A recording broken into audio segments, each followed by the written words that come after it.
Harness Racing Victorian Chairman of Stewards, Mr. Peter Chadwick, joins me here at Shepparton. I'm going to say after a sensation, if you like, Peter. Firstly, thank you very much for joining me and coming on, I suppose, and explaining what's transpired tonight in the Shepparton Gold Cup. My pleasure, and obviously some may call it a sensation, but it was a big decision that Stewards had to make. It was a decision that is not taken lightly, but we give it due consideration. And following the running of the race, the Shepparton Cup, Stewards did delay all clear. The reason being that the driver of the first past the post, David Moran, his right leg became detached from the sulky and appeared to be there for quite a significant point of time down. So we called Mr. Moran in to give evidence. We took his submissions and we also looked at the film. The film was quite evident that the foot did become detached.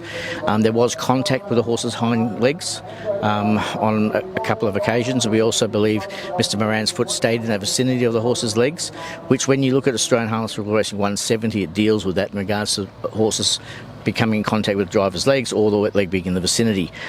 So we gave consideration to 170. It was a decision which is, as I said, not taken lightly, but 170 Part 5 deals with the fact that when given consideration to that and a breach of that rule, that the stewards may consider disqualifying the horse.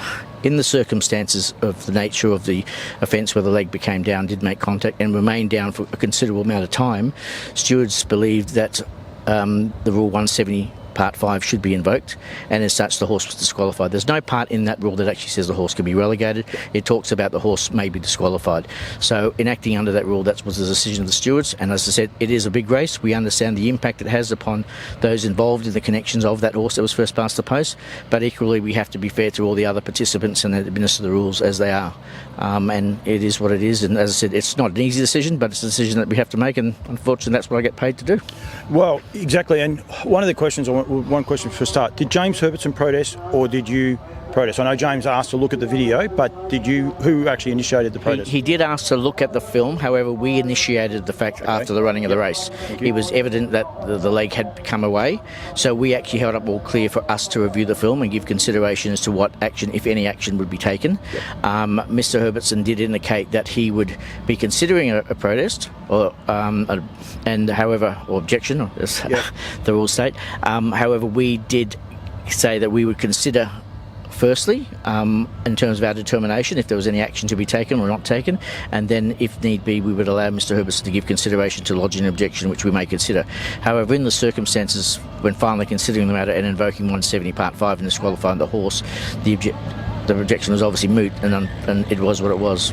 Do you put anything in the fact that it is the Shepparton Gold Cup, and no disrespect to not an up to 49, does that play in your part, or is it's effectively rules 170 and 170.5? The way I look at every race is it's a race that's under the rules of racing. And I understand the impact it has, and the penalties that are imposed may have a more significant impact bearing the nature of the race. However, the rules are the rules, and they're there for participants to get a fair go, and the punters to get a fair go. So whether that happened in a 49 race or a claiming race, the decision based on the similar circumstances or the same circumstances, the decision would be the same. And as I said, it's a big race, but as I said, it's the same. It's an incident under the rules, and it has to be dealt with fairly. And for consistency, if it's a 49 or Shepparton Cup or the Inter-Dominion, the rules are the rules, and we have to make sure that participants abide by them, and we administer the rules appropriately. That's what the stewards are here to do. Mr. Chadwick, thank you very much. Thanks for giving me a bit of time. Hopefully it'll answer a few questions for a few people. I'm sure there's some people who probably agree, some people don't agree. There'll be a lot of conflict about it, so at least you've put it out there in how you've come to the results, and well done. Thank you very much for giving me a bit of time. No, thank you. My pleasure, and thank you for giving me the opportunity.